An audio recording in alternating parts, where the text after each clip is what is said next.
먼저 우리 지난달에는 추수감사절에 참으로 많은 하늘나라의 창고에 수확이 있었습니다. 먼저 세례를 26명이 세례받았고 또 25명이 권사님, 집사님으로 임직을 했습니다. 그래서 오늘은 우리 세례받으신 분들과 임직자들에게 증서를 수여하도록 하겠습니다. 먼저 세례받은 분들 앞으로 나오세요. 황웅기, 김건민, 김경미 쭉 나오세요. 세례증서 홍기 위에 사람은 성부와 성자와 성령의 이름으로 세례를 받고 동경온누리교회 회원이 되었기에 이 증서를 드립니다. 2017년 11월 19일 동경온누리교회 담임목사 문봉주. 축하합니다.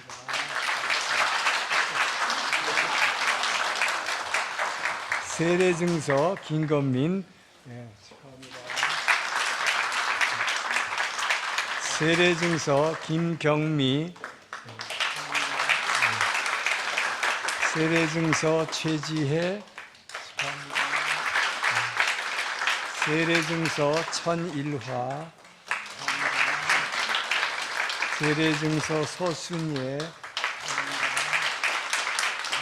세례증서 정혜화.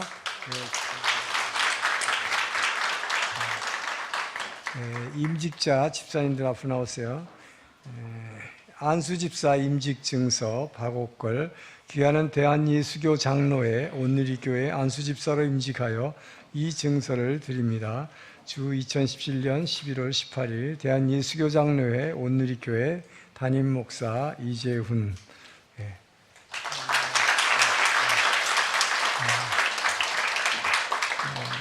임직증서 고성민. 귀하는 내용은 동일합니다.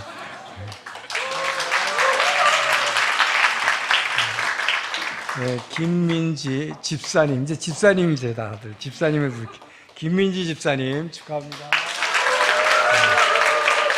송지연 집사님, 축하합니다. 이민영 집사님, 축하합니다. 천순금 집사님, 축하합니다. 성가대 아닌 사람 어떻게 해요? 박준희 집사님. 박지영 집사님, 김주희 집사님, 양미경 집사님. 그래, 그렇게 해야지. 네. 성가대 아닌 사람한테 더 큰 소리를. 좋아요. 역시 성가대와 팀워크가 잘 맞네요. 그런 의미에서 우리 성가대가 오늘 성경 암송을 해보기로. 그렇게 와 하는데, 성가대 한번 해보세요. 일어나서. 자, 시작.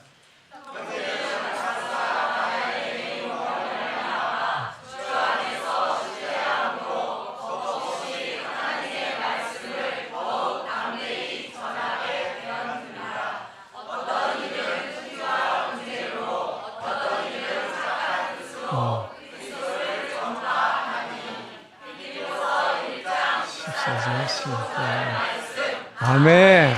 와, 할렐루야. 제가 버벅거리는 사람인지 입을 봤는데 다 잘 따라해요. 와, 성가대 대단해요. 격려의 박수. 이 빌립보서는 여러분들이 지금 빌립보서를 암송하고 있습니다만은 빌립보서를 쓰게 된 동기는 사도 바울이 로마의 감옥에 있을 때 로마 감옥은 당시에 전 세계에서 이 황제에게 재판을 받기 위해 로마 시민권을 가진 사람은 다 황제에 직접 재판을 받을 수 있었고 청구할 수 있었어요. 그래서 사도 바울도 황제에 직접 재판을 받기 위해서 로마에 왔는데 하도 로마 제국이 크기 때문에 너무 죄수들이 많아서 로마의 감옥이 모자랐습니다. 그래서 자기 돈으로 자기가 집을 렌트를 해서 빌려서 그곳에 연금 상태로 있으면 로마 근위대의 황제의 근위대 병사들이 나와서 같이 수갑을 차는 거예요. 죄수하고 같이. 하루 종일 있다가 가는데 사도 바울하고 같이 이렇게 수갑 차고 있다가 갈 때는 다 울고 가는 거예요. 매일처럼.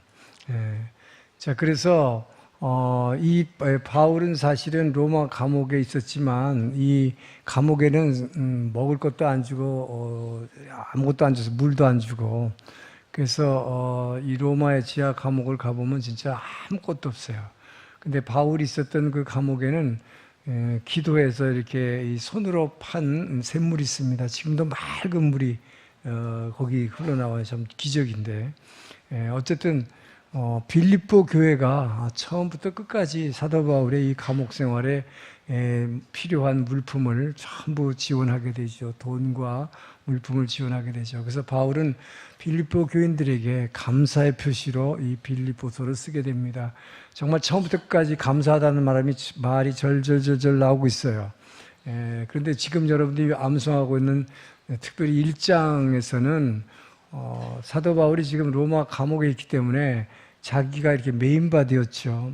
근데 바로 지난주에 13절에 보면 나의 매임이 그리스도 안에서 온 시위대 안과 모든 사람들, 밖에 있는 사람들에게 알려졌다라고 이렇게 말하고 있죠.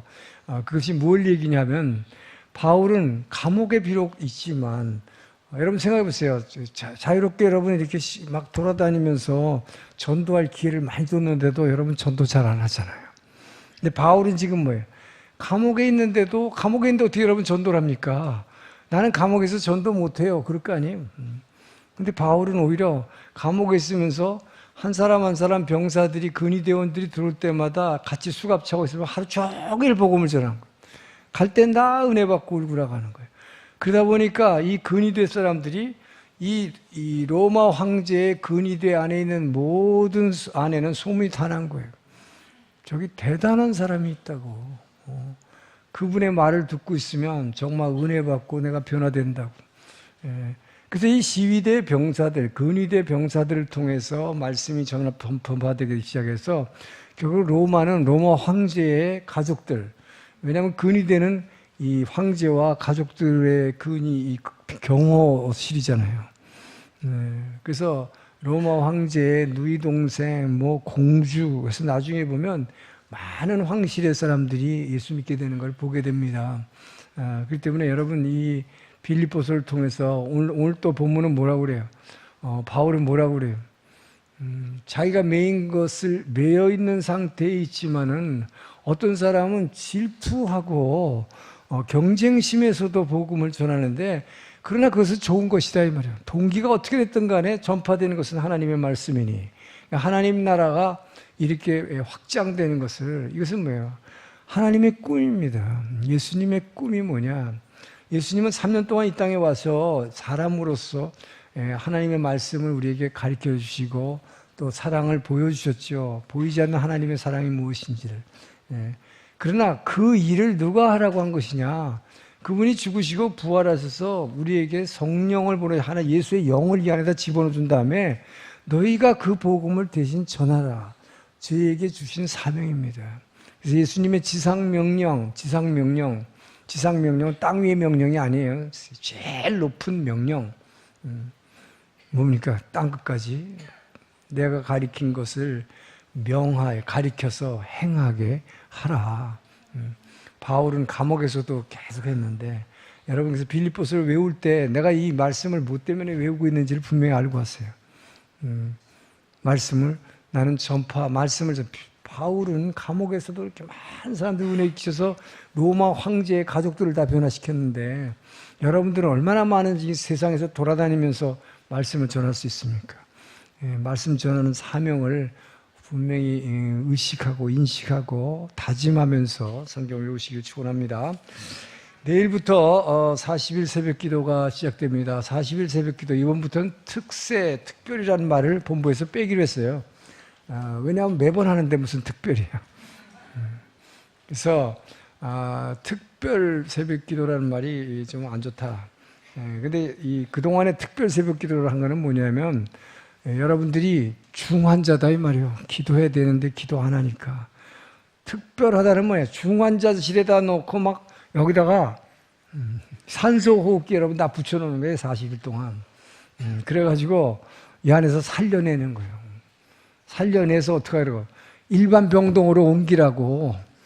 일반 병동으로 옮기는 게 뭐예요? 매일 새벽 기도하라고. 그래서 하는 겁니다. 40일 새벽 기도 의미를 분명히 하세요. 작년에 시작된 40일 새벽 기도를 통해서 몇 분이 바로 이 말씀대로 40일 새벽 기도를 계기로 매일 새벽 기도하는 중환자실에서 나온 사람이 있어요. 근데 여기 중환자들이 너무 많아 아직도. 그러면 산소호흡기 계속 차고 있을 거예요. 내일부터 부탁합니다. 좋으신 하나님 감사합니다. 이제 주의 말씀을 듣기를 원하오니 주님 이 시간 말씀하여 주시고 주여 우리가 들은 말씀대로 주님 그 말씀이 우리 인생의 등불이 되어 그 등불을 따라 세상에 빛을 비치며 살아갈 수 있도록 도와주시옵소서. 기대하며 예수님 이름으로 기도합니다. 아멘. 예, 오늘 읽은 본문 우리 제목이 임마누엘의 하나님인데요. 다윗이 이제 통일 이스라엘의 왕이 됐는데 이 통일 이스라엘의 왕이 된 다윗이 처음부터 확고한 다윗 왕조의 기반을 닦아가게 된 그 배경이 된 두 가지 사건을 오늘 1절에서 10절의 본문이 기록하고 있어요. 아주 두 가지 굉장히 중요한 사건이죠. 하나는 뭡니까? 이스라엘의 북쪽에 있는 모든 장로들이 남쪽에 있었던 헤브론 땅 다윗의 마을로 찾아왔어요. 그래서 충성서약을 하는 것입니다. 그동안 다윗은 남쪽 땅 유다 지파만의 왕이었습니다. 그런데 이제 이스라엘 전체 12지파를 다 다스리는 왕이 되어달라고 장로들이 직접 찾아와서 요청하고 기름 부어서 왕이 된 거죠. 또 하나의 사건은 통일 이스라엘의 왕으로 즉위하는 장면. 그다음에 또 하나 오늘 본문에서 아주 중요한 사건이 나오는데 이것은 다윗 때 처음으로 여러분 가나안 땅을 정복한 것은 이미 400년 전이에요. 그죠? 다윗 때 정복한 게 아니죠. 400년 전에 400년 동안 그동안 뭘 했어요? 사사 시대가 있었습니다. 하나님이 왕을 세우지 않고 사사들을 통해서 전쟁이 났을 때 외적이 침입해 오면 그때 하나님이 어떤 사람을 기름 부으면 그 사람에게 능력이 임해서 사사가 돼서 그 사람이 나와서 싸워서 적을 물리치고 나면 이 장군의 역할을 먼저 했지만 사사가 되는 거예요. 사사가 뭐냐? 영어로 저지, 재판관이잖아요. 그래서 재판관으로서 평시에는 이 재판을 하는, 그래서 사사시대라고 그러죠. 그런데 이 사사시대 400년 동안에 이 이스라엘의 이 수도인 예루살렘이라는 이 마을, 이것을 그동안 여부수성이라고 불러, 시온산이라고 불렀는데 이 산을 아무도 정복할 생각조차도 못하고 400년 동안을 여호수아서를 보면 여호수아가 가나안 땅을 정복하고 땅을 다 12지파에게 분배한 것으로 나오지만 가장 중요한 이 수도가 되는 이 땅을 정복하지 못하고 가나안 7부족 중에 하나인 여부수족속이 지배하는 400년 동안이나 지배해온 이 땅을 드디어 하나님이 함께하는 다윗에 의해서 이 여부수성을 점령하게 되고 이스라엘의 수도로 만든 사건입니다. 이 두 가지 사건이 바로 이 다윗 왕조를 아주 굳건한 기반 위에 세운 배경으로서 오늘 성경이 소개를 하고 있는 것입니다. 잘 아시는 대로 이미 사울 왕은 블레셋과의 전쟁에서 패해서 사울 왕과 그 세 아들이 다 전사했습니다. 그렇게 됐을 때 다윗이 제가 어떻게 할까요? 하나님께 기도했죠. 하나님께서는 너는 헤브론으로 가라. 그래서 하나님께서는 이 다윗을 단 유다 지파만의 남쪽 지역의 왕으로 기름 부어 세웠죠. 그런데 이걸 보고 지금 여러분 사울 왕은 죽었지만 누구는 살아있어요? 이 왕의 핵심의 권력의 기반이 어디서 나와요? 무력이죠. 그래서 왕의 군대 장관인 아브넬 장군, 이 왕의 군사령관 아브넬 장군은 남쪽 지역에 다윗이 왕이 되는 걸 보고 남쪽에만 왕이 되는 걸 보고 아직 우리 이스라엘은 사울 왕의 아들이 하나 살아 있으니까 이걸 세워서 이 땅을 계속 왕조를 이어가면 되겠다 판단한 것입니다. 그래서 유일하게 살아남은 왕자인 이스보셋을 왕으로 세워서 이 아브넬 장군이 자기가 후견인으로서 자기가 말하자면 아주 강권을 가지고 왕을 조종하면서 통치를 하게 됩니다. 결국 이것을 통해서 이스라엘 땅은 하나가 되지 못하고 남북이 갈라진 상태에서 각각 별개의 왕조가, 북이스라엘에는 사울을 이어가는 이스보셋 왕조, 남쪽에는 다윗 왕조가 세워지게 된 것이죠. 2년 동안 양측 간에 계속되는 전쟁이 있었습니다. 서로 동족 간의 전쟁이 계속 있었는데 이 와중에서 북쪽의 실력자였던 아브넬 군대 장관이 암살을 당합니다.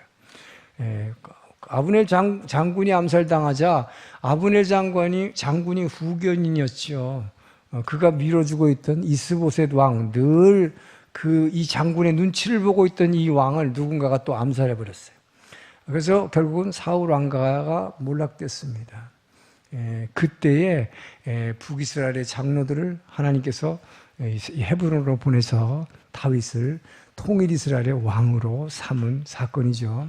자, 그래서 오늘 본문은 이렇게 다윗이 통일 이스라엘 전체의 왕으로 즉위한 다음 오늘 본문의 마지막 10절, 만군의 여호와 하나님이 함께 하시니 다윗이 점점 강성해 갔더라. 자, 오늘 본문에서는 우리 하나님이 함께 하시는 사람, 임마누엘 하나님이 함께 하시면 어떻게 강성해지는가를 살펴봄으로써 여러분 모두가 하나님이 나와 함께하는 임마누엘 하나님의 임재를 체험함으로 모두가 천국을 누리는 삶이 되기를 주의 이름으로 축복합니다. 자, 4절에서 7절 말씀을 다시 한번 읽어보겠습니다. 시작.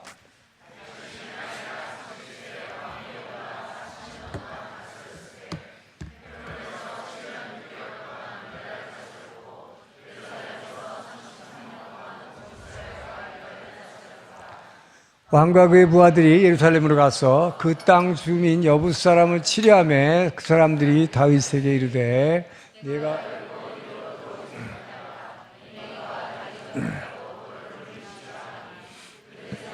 다윗이 이리로 들어오지 못하리라 함이나 다윗이 시온산성을 빼앗았으니 이는 다윗성이더라. 시온산성을 빼앗았다. 자, 그런데 어떻게 빼앗았는가? 자, 임마누엘 하나님은 여러분에게 여러분이 꼭 필요한 다른 사람들의 마음을 움직여서 여러분을 도와주게 만드십니다. 하나님이 여러분과 함께 하시면 지금까지 사사시대 400년 동안 아무도 보지도 못했고 생각도 못했던 놀라운 지혜를 여러분에게 주어서 도와주십니다. 이 지혜를 통해서 예루살렘 성을 함락한 거죠. 자, 여러분, 하나님이 함께하는 사람, 자, 임마누엘 하나님이 여러분과 동행하는 그런 사람은 그 사람을 도와주시기 위해서 하나님께서 움직이기 하나님께서 일하신다는 것이죠. 자, 여러분, 북이스라엘에서 사울 왕조가 다 몰락했어요. 근데 하나님께서 장로들의 마음을 전부 움직여준 것입니다. 그래서 헤브론 땅으로 오게 한 것이죠. 여러분, 근데 오늘날 대통령이 되려면, 나라의 옛날에 왕 같은 지도자가 되려면 어떻게 해야 돼요? 본인이 비행기를 타고 각 지역마다 가서 자기 말로 사람들의 마음을 움직여서 자기를 향하게 해야 되는 거 아니에요? 그죠? 그래서 자기를 지원해달라고, 지지해달라고, 그래서 대통령이 되는 거 아닙니까? 근데 오늘 본문이 말하는 것은 하나님이 함께 하시는 사람, 임마누엘이라는 사람의 특징은 뭐냐? 하나님은 영이시니, 영이신 하나님은 나와 지금 함께 계시지만 그 하나님은 이 세상 어디에도 계심을 믿습니까? 여러분, 하나님이 여러분과 함께 하시면 여러분이 움직일 필요가 없다고 하는 거예요. 그 하나님이 그 여러분에게 꼭 필요한 사람들의 마음을, 저쪽 지중해 저 왼쪽 북쪽에 있는 갈멜산에 있는 장로의 마음을 움직여서 헤브론으로 오게 하시고, 요단강 동쪽에 이 갈릴리 호수 저 북쪽에 있는 단에 있는 장로의 마음을 움직여서 헤브론으로 오게 하시고, 사마리아로부터 세겜으로부터 북이스라엘의 각 지역의 장로들의 마음을 막 여기저기서 다 움직이셨다. 그래서 한 마음으로 이들이 누굴 향하게 하십니까? 다윗에게로. 하나님이 함께 하시는 사람, 하나님은 이렇게 도우심을 믿으시기 바랍니다. 자, 그래서 1절에 보니까 이스라엘 모든 지파의 장로들이 헤브론에 이르러 다윗에 나와 가로되 우리는 왕의 한 고륙입니다 라고 고백을 하게 되는 것이죠. 이미 벌써 지금 뭐예요? 이스보셋 장군, 아브넬 장군 암살되고 또 이스보셋 왕도 암살됐죠. 사울 왕가는 이미 몰락했습니다. 지도자가 없는 상태예요. 근데 하나님은 날마다 하나님의 임재를 사모하며 부르짖으며 기도하는 주의 전에서, 하나님의 전에서 날마다 기도하는 다윗의 기도를 응답하신 것입니다. 그래서 여러분 하나님의 임재를 사모하는 자, 그에게 하나님은 함께 하실 뿐만 아니라 하나님이 임재하는 사람을 위해서 그 하나님은 그 다윗이라고 하는 사람에게 필요한 사람들의 마음을 여기저기 다니면서, 여러분이 다니지 않아도, 여러분이 가서 고개 숙이지 않아도, 나를 한 표 주십시오 하지 않아도 그 사람들이 여러분을 향해서 왕이 되어달라고 하나님께서 불러옴을 믿으시기 바랍니다. 이것이 놀라운, 하나님께서 여러분과 함께 임재하시고 하나님이 다윗과 함께 하시니 그가 점점 강성해 갔더라. 하나님과 함께하는 사람이 되기를 여러분 축원합니다. 자, 그래서 여러분 여러분이 예를 들어서 한국 분들이 가게를 해요. 이제 이민을 왔어요. 이민을 오든지 뭐 여기서 영주권 얻든지 뭐 했어요. 그래서 여기서 살려면 가게를 하면 제일 많이 하는 게 음식점 아니면 의류점. 그런 걸 많이 했죠. 어떤 가게를 하든 관계없어요. 근데 그런 가게를 할 때 여러분은 무엇을 원합니까? 뭐라고 기도하게 됩니까? 당연히 우리 가게에 손님 많이 보내주세요. 그래서 우리 가게가 잘 되도록 도와주세요. 그렇게 기도할 거예요. 그죠? 근데 오늘 본문을 보니까 그렇게 기도하는 거는 참 어리석은 기도다. 그건 진자에 가서 그 다음에 불단 앞에서 비나이다 우리 가게 손님 많이 보내주세요. 이렇게 하는 거죠. 이렇게 기도하지 말고 여러분 어떻게 기도하겠어요? 다윗처럼 하나님의 임재를 사모하는 기도를 하기를 여러분 축원합니다. 하나님의 임재, 하나님이 임재하시는 곳이 어디예요? 주의 성전이에요. 그렇기 때문에 여러분 하나님의 임재를 사모한 사람은 이 교회를 향해서 움직이기 시작하는 거예요. 이 교회를 향해서 움직이면서 여러분이 날마다 깨어 기도하면 하나님이 여러분에게 임재하심을 믿으시기 바랍니다. 하나님이 여러분에게 임재만 하면 여러분들이 손님 보내달라고 할 필요가 없다. 그 하나님, 여러분과 함께 하시는 그 하나님이 여러분을 축복하시기 위해서 사람들의 마음을 움직여서 다윗에게 보낸 것처럼, 여러분 손님이 어떻게 올까요? 여러분이 관곤에서 온 것 같아요? 그 사람의 발걸음을 사람이 무엇을 계획할지라도 사람의 발걸음을 인도하시는 이는 하나님이시라 성경은 그렇게 말합니다. 그 사람이 발걸음이 여러분의 가게로 와서 음식을 먹고 여러분의 가게에 와서 옷을 팔아주는 것은 하나님이 보내심을 믿으시기 바랍니다. 여러분 그 손님이 저 가게 갈 수도 있고 다른 집에 가서 먹을 수도 있는데 왜 우리 가게로 오는가? 하나님께서 그 사람의 마음을 여러분을 향해서 움직여줌을 믿으시기 바랍니다. 그렇기 때문에 여러분 진짜 제대로 기도하려면 주의 전에 와서 하나님의 임재, 그분과 함께 있는 곳에서 그냥 기도하면 돼. 뭐라고 기도해도 상관없어, 여러분. 주님이 임재만 하면 되네. 주여, 오늘도 나를 만나주시고 나와 함께 하시고 나와 같은 시간, 같은 공간, 내가 주님하고 이 자리에 같이 있다는 이것만으로 주님 만족합니다. 주님을 찬양합니다. 감사합니다. 이렇게 기도해 보세요, 여러분. 그러면 그분이 나와 함께 하심으로 만군의 하나님이 다윗과 함께 하시니 그가 점점 강성하여 갔더라. 할렐루야. 여러분에게 진짜로 필요한 사람들, 그 사람들의 마음을, 저쪽 가게 가려는 사람은 아니야, 너 일로 가, 너 이쪽으로 가. 여러분, 하나님께서 이 영이신 하나님은 어디에나 계시고 사람들의 마음을 움직이시는 하나님, 그 사람들, 필요한 사람들을 여러분에게 향하게 하심을 믿으시기 바랍니다. 이것이 주님의 임재를 체험하는 사람에게 놀라운 주시는 축복이다. 젊은이들이 취직이 안 된다고 하는데 특히 한국이 그렇잖아요.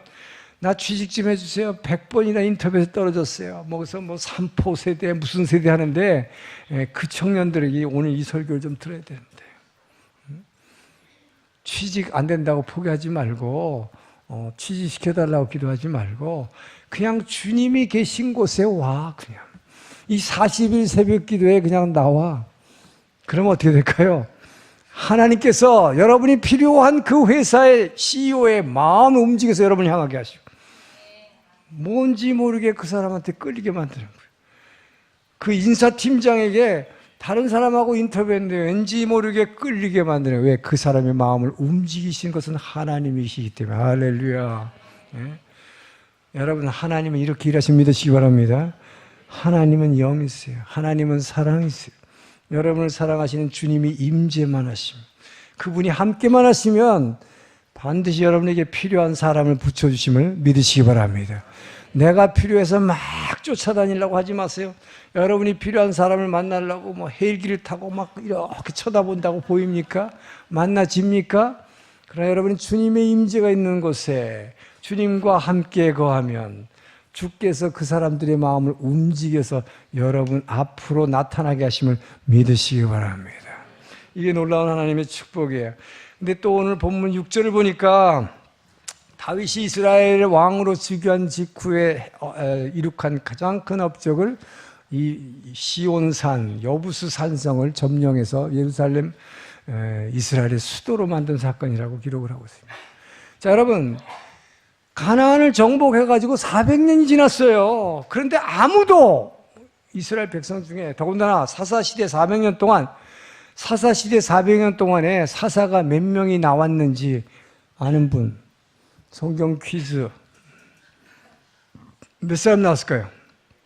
12명의 사사가 나왔어요. 여러분이 아는 사람 뭐 기드온, 입다, 삼손, 뭐 드보라, 뭐 쪼조 하겠지만 12명이에요.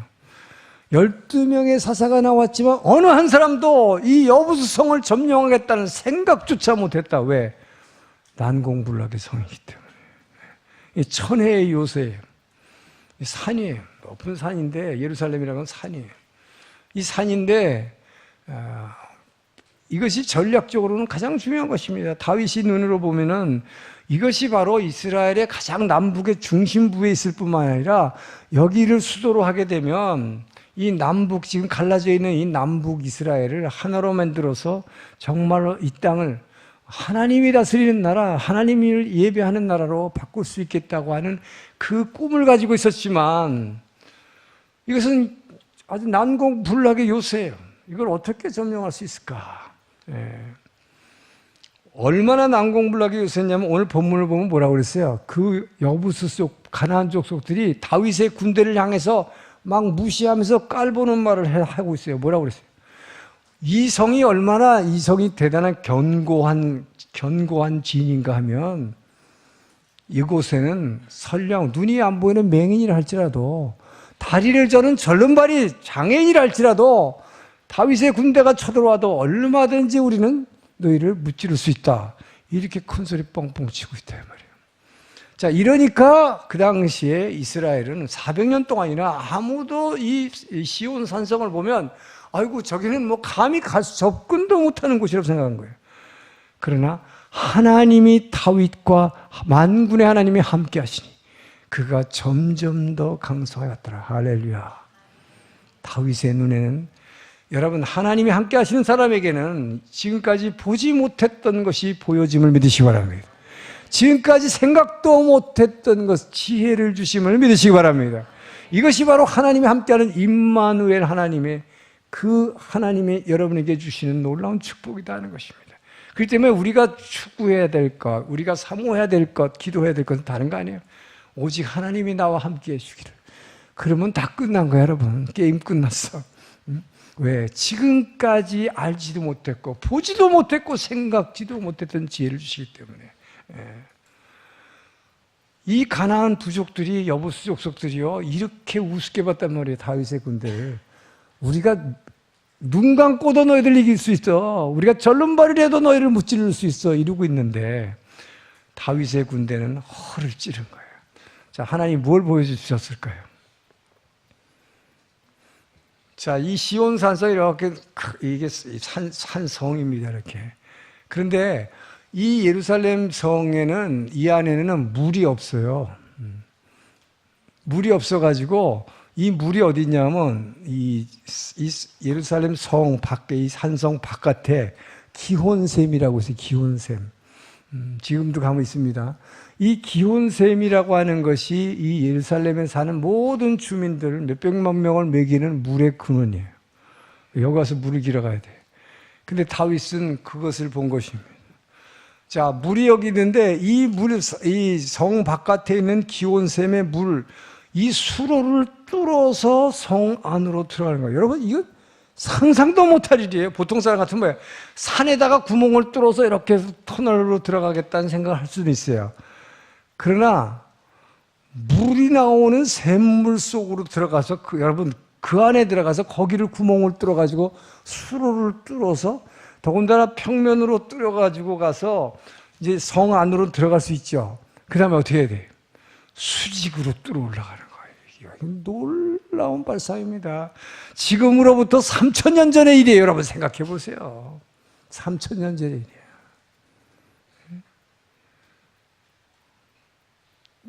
요즘같이 뭐가 없어요. 그러니까 굴착기 이런 거 아무것도 없어.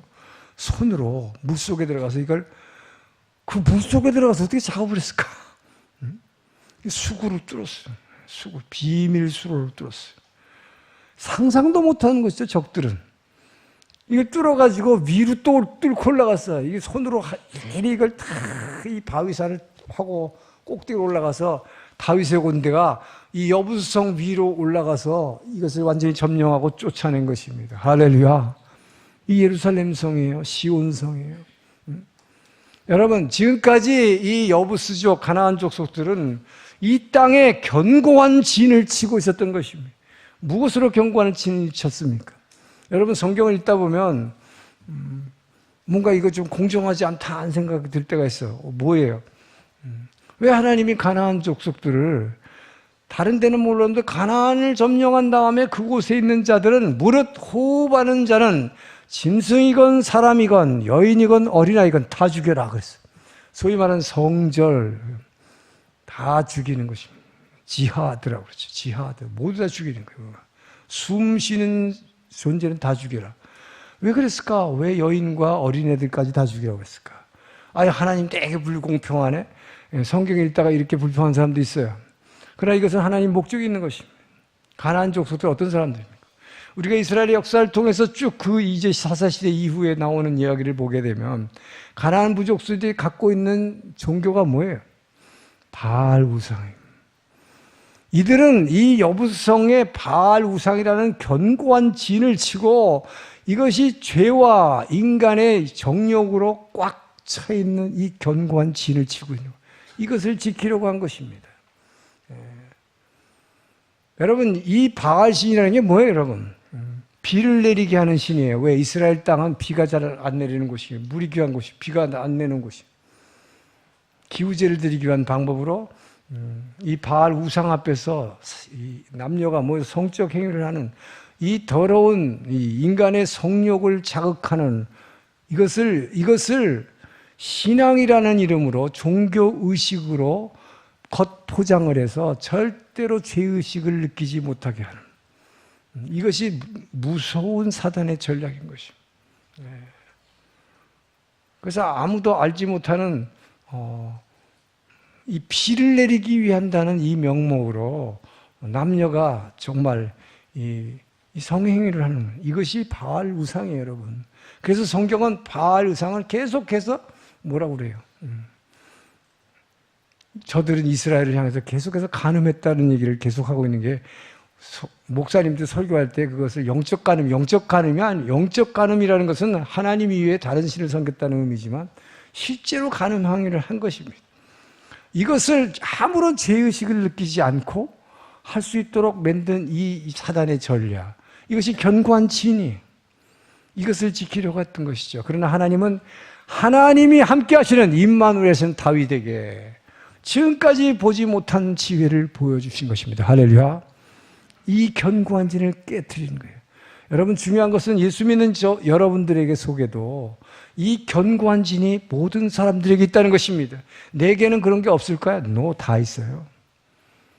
여러분이 예수를 온전히 영접하기 전에는 이미 세상의 죄 가운데 살았기 때문에 그 견고한 진이 다 있어요. 이 견고한 진이 뭘까요?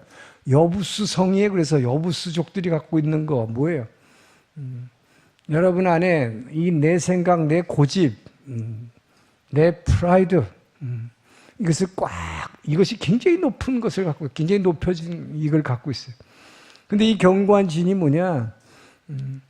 내 생각과 내 고집뿐만 아니라 이 성적인 욕구예요, 여러분. 여러분 말은 안 하지만 되게 점잖하게 거룩한 척 앉아있지만 다 그걸 갖고 있어요.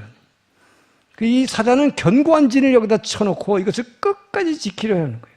누구도 못 깨뜨린다고 장담하고 있는 것입니다. 그러나 하나님이 함께하는 다윗에게 이 견고한 진을 깨부시는 지혜를 주시는 거예요. 수로를 파고 들어가는 지혜. 이 생명수의 물길을 파고 들어가서 이걸 깨어부시는 것입니다. 할렐루야. 자, 여러분, 견고한 진이 뭔지를 우리 고린도후서 바울이 얘기한 것을 봅니다.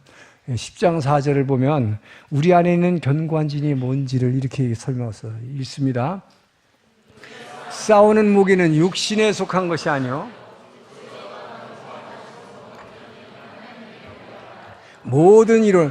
자, 여기 잘 보세요. 잠깐 뒤로 넘어가기 전에 이 견고한 진, 우리의 싸우는 무기는 육에 속한 것이 아니다 이거예요. 영적인 것인데 어떠한 견고한 진도 무너뜨리는 하나님의 능력이다. 근데 이 견고한 진이 뭐냐? 모든 이론이에요.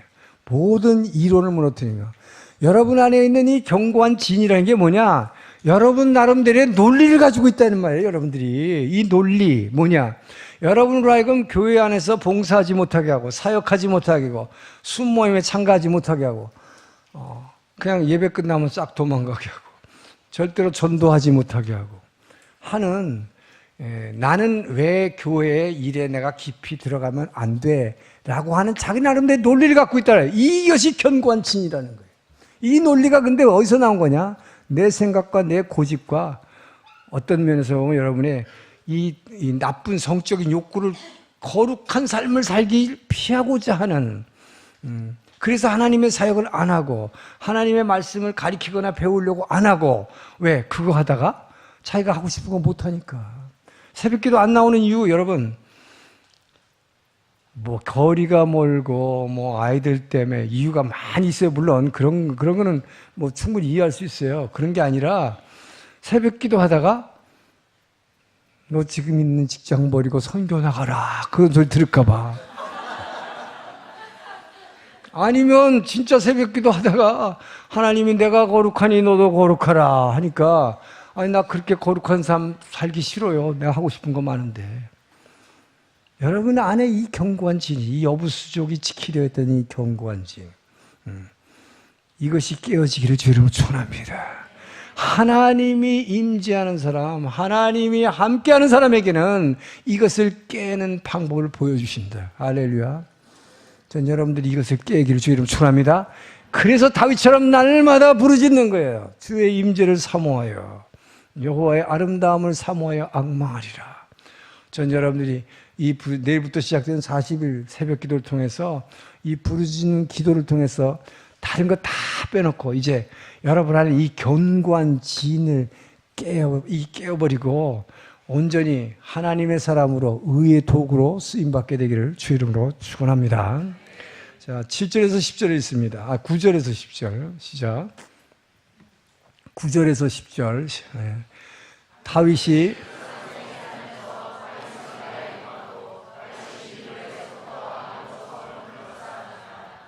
만군의 하나님 여호와께서 함께 계시니 다윗이 점점 강성하여 가니라. 자, 만군의 하나님 여러분이 함께 하시는 임마누엘 하나님 함께 하시면 어떤 일이 일어나는가? 여러분의 자아를 점점 작아지게 만든다. 나를 부인하라고 그러는데 나를 부인이 잘 안 되지요. 하나님이 함께 하시면 내 자아가 점점 작아지는 거예요. 여러분, 하나님이 함께 하신다는 임마누엘의 의미를 오늘 분명히 아시기 바랍니다. 하나님이 함께 하시면 목동이 그냥 왕이 되는 겁니까? 하나님 함께 하시면 여러분 지금 20만 행 주고 2LDK 야찍 내고 사는 사람이 갑자기 그냥 뭐 단독주택을 사게 되는 부자가 되나요? 그렇게 하시지 않아요. 하나님은 예수 믿는 사람만 편애해서 예수 믿는 사람들에게만 비를 내리지 않겠다고 성경에 분명히 말씀하셨어요. 믿는 자나 안 믿는 자나 똑같이 비를 내리시고 똑같이 축복해 주시고. 그렇기 때문에 세계에서 이 인구 대비 크리스찬 숫자가 비율이 제일 작은 나라 어떤 데일까요? 아랍 중동 국가일까요? 모슬람이 많아서? 아니에요. 놀랍게도 일본이에요. 13억 인구 중에 0.2%도 안 되는 그리스도인.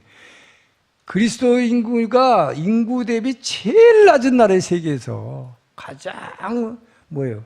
이 선교지예요, 일본이. 그런데 일본 어떻습니까? 통계적으로는 일본이 가장 세계에서 부유한 나라고 가장 장수하는 나라입니다. 예수 잘 믿어서 그런가요? 아니잖아요. 여러분 예수 잘 믿어도 사고 만나서 죽을 수도 있고 암 사기 걸려서 죽을 수도 있어요. 예수 안 믿어도 잘 나가잖아요. 제가 긴시주에서 이사 오기 전에요. 맨날 기도하던 게 뭔지 알아요? 우리는 공간이 없어서 이 예배드릴 공간이 없어가지고 맨날 거기서 시끄럽다고 주인한테 맨날 불려갖고 야단 맞고 있었는데 저쪽 집에서. 그런데 이 신주쿠를 보니까 이렇게 건물들이 높은 건물이 많은데 주여 어찌하여 하나님의 집이 들어갈 곳이 없습니까? 근데 하나님이 그래도 이 창고를 주셔가지고 이렇게 그래도 멋진 데서 그나마 예배드리게 됐어요. 할렐루야. 여러분 예수 믿는다고 하나님이 임재한다고 그래서 좋은 환경이 열리는 게 아니다 것이죠. 중요한 것은 뭡니까? 다윗에게 하나님이 만군의 하나님이 함께 하셨더라 하는 거예요.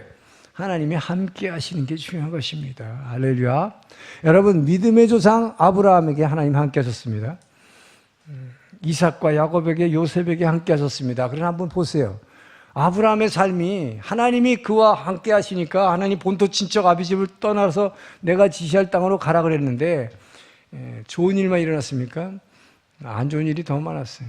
약속의 땅에 들어갔더니 바로 기근이 와가지고 애굽으로 피난을 갔어요. 기근이 와요. 하나님 말씀에 순종하고 갔는데 먹을 게 잔뜩 생겨야 되는 거 아니에요? 하나님 말씀에 순종했으면.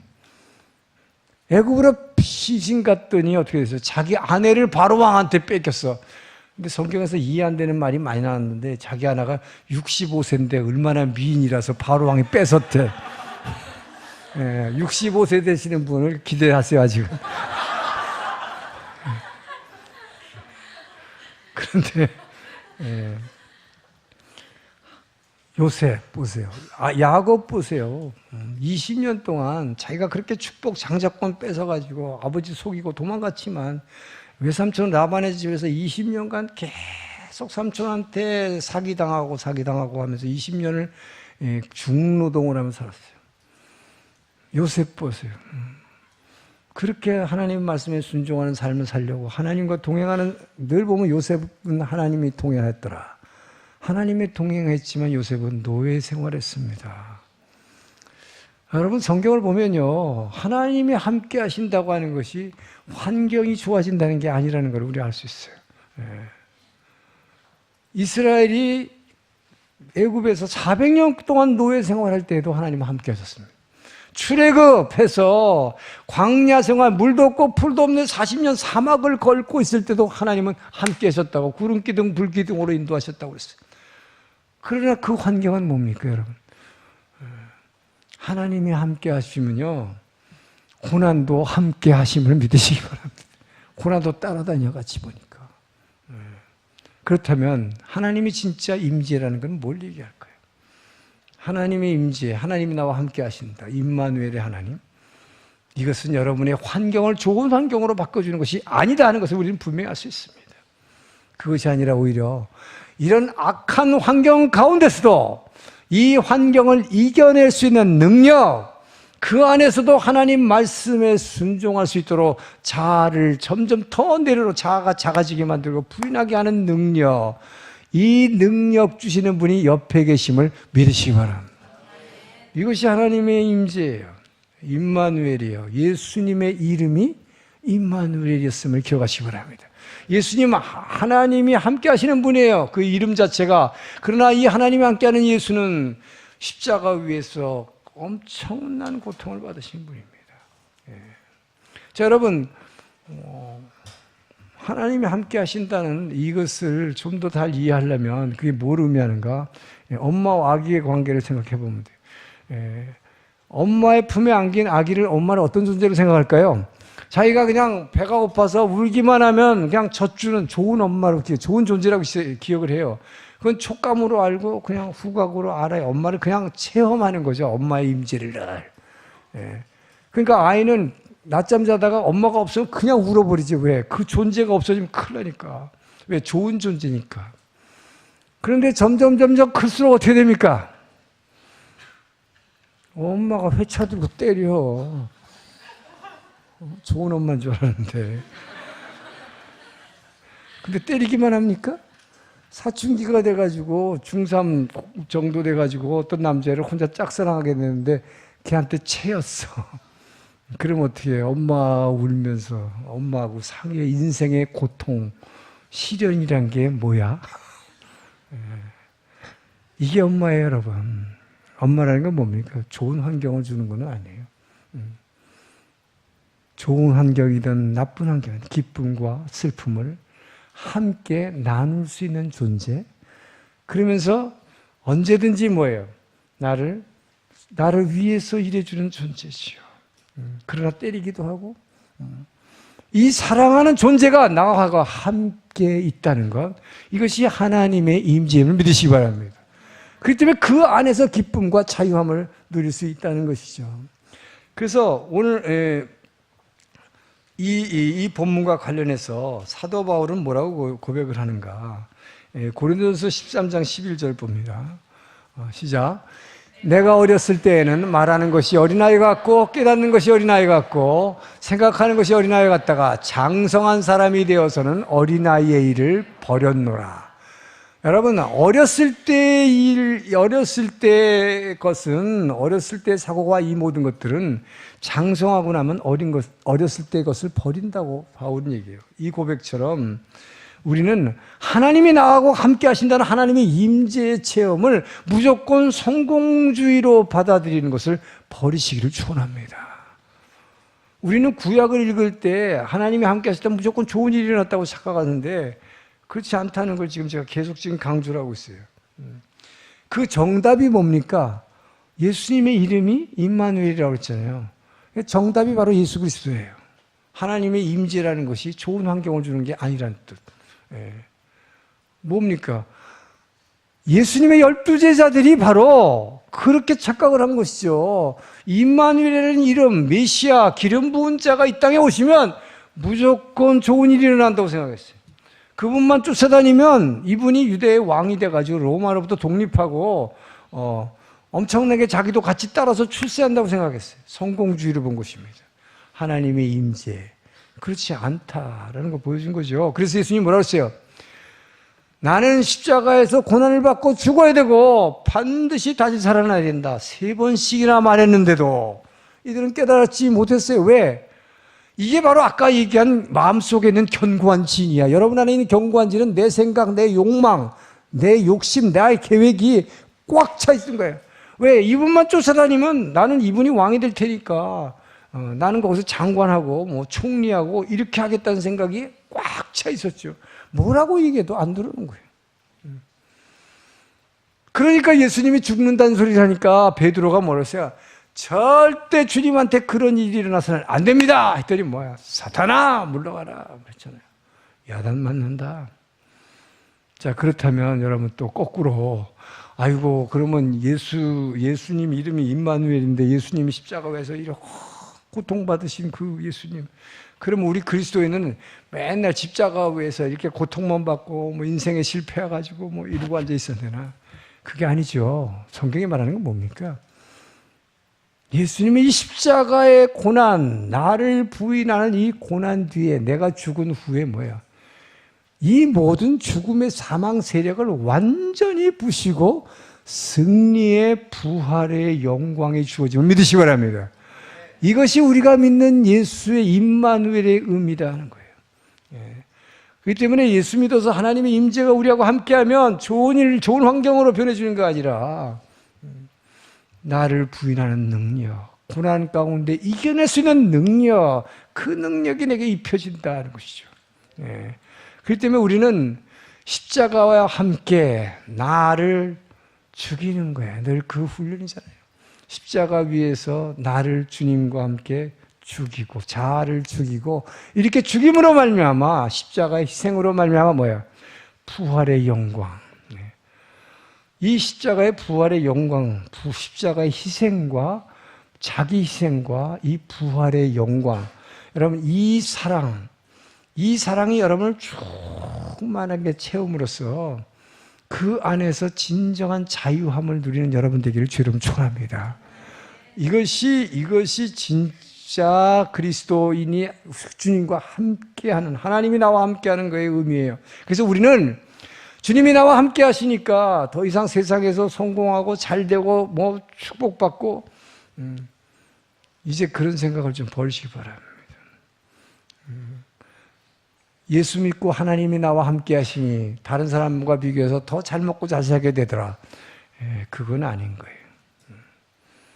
오히려 환경이 어렵더라도 어떠한 어려운 고통이 내게 다가와도 그것을 그 안에서 절망하지 않고 좌절하지 않고 그것을 통해서 내 잘난 자아를 죽이고 다시 새로 태어난 거듭나는 이 놀라운 주님이 이미 사망의 세력을 이김으로 말미암아 승리한 그 자유, 그 기쁨, 저는 여러분들이 그 기쁨을 누리게 되기를 주님 축원합니다.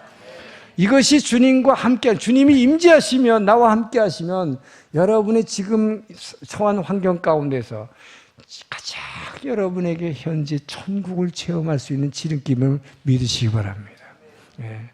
그래서 여러분 정말로 이제는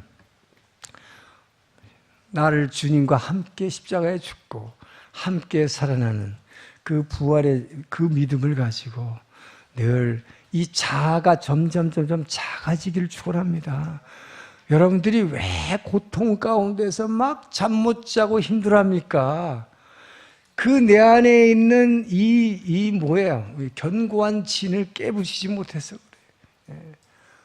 지난 수요일 날 새벽기도 본문에 나왔지만 다윗이 쫓겨가지고 요단강 건너가지고 저 동쪽 끝 마하나임이라는 곳까지 쫓겨났어요.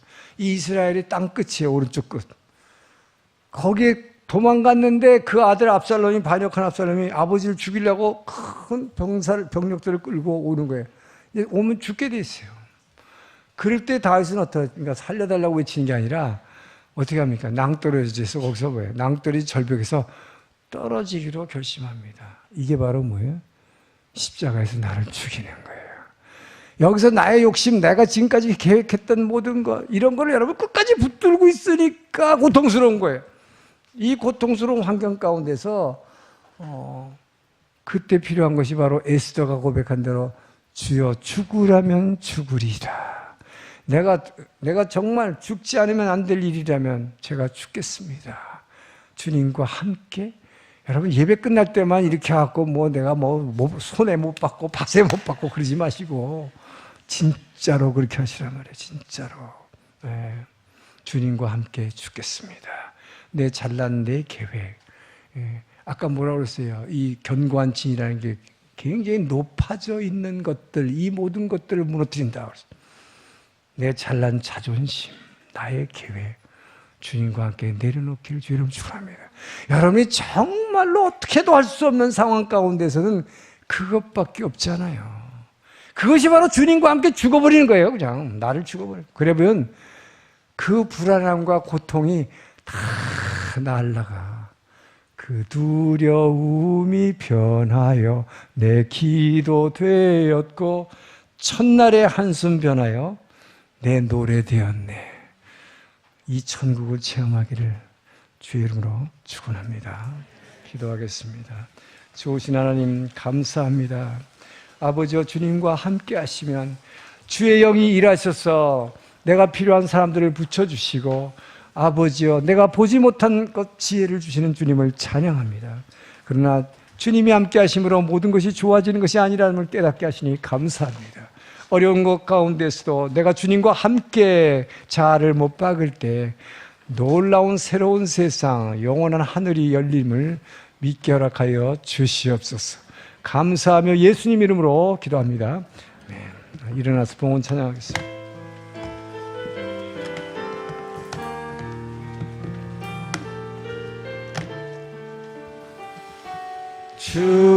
주보혈 날 정결케 하고 주보혈 날 자유케 하니 주 앞에 나 예배하느니 시간 나의 모든 것을 주께 드리네. 날 위해 지키셨고 주의 발 날 위해 박히셨으니 이제는 내가 사는 것이 아니요 오직 주를 위해 사는 것이라. 주의 손에 나의 손을 포개고 또 주의 발에 나의 발을 포개어 주와 함께 죽고 또 주와 함께 살리라. 영원토록 주 위에 살리라. 주의 손에 나의 손을 포개고 또 주의 발에 나의 발을 포개어 주와 함께 죽고 또 주와 함께 살리라. 영원토록 주 위에 살리라. 주 위에 살리라. 주님 감사합니다. 우리가 붙들고 살아야 할 말씀을 오늘도 주시고 그 말씀이 우리 인생의 등불이 되어 아버지여 내 인생을 지금부터 인도할 수 있도록 주님 그 말씀을 깊이 가슴에 새겨 주시옵소서. 우리에게 주신 은혜에 감사하여 아버지여 우리에게 허락하신 물질을 구분하여 이 모든 것들이 주님으로부터 온 축복임을 믿고 주의 제단에 올려드립니다. 주님 드린 손길을 기억하여 주시고 아버지여 그들의 필요와 아버지여 비어있는 창고를 채워 주시옵소서. 마음의 아픔을 싸매 주시고 육신의 질병을 고쳐주시는 부활의 주님을 찬양합니다. 우리가 드린 이 헌금이 이 일본 열도의 한 영혼이라도 구원하는데 귀 쓰임받기를 축복하여 주시옵소서. 이제는 우리를 사랑하시고 구원하신 그리스도의 은혜와 아버지의 그 크신 사랑하심과 성령 하나님의 감동, 감화, 교제, 교통하심이 오늘도 이 말씀을 듣고 이제는 온전히 주님의 임재 안에서 내가 자유함을 얻고 내 모든 것을 주님과 함께 십자가에 못 박고 주님과 새로운 영원한 생명을 살아가리라 결단하며 한 주간을 시작하는 주의 백성들 머리 위에 이 주변에 구원받아야 할 주민들 영혼 위에 모든 선교사님들 위에 이제로부터 영원토록 함께 하시기를 간절히 축원하옵나이다.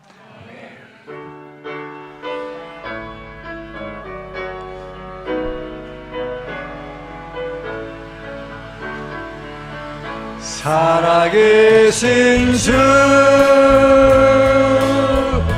나의 참된 소망 걱정 근심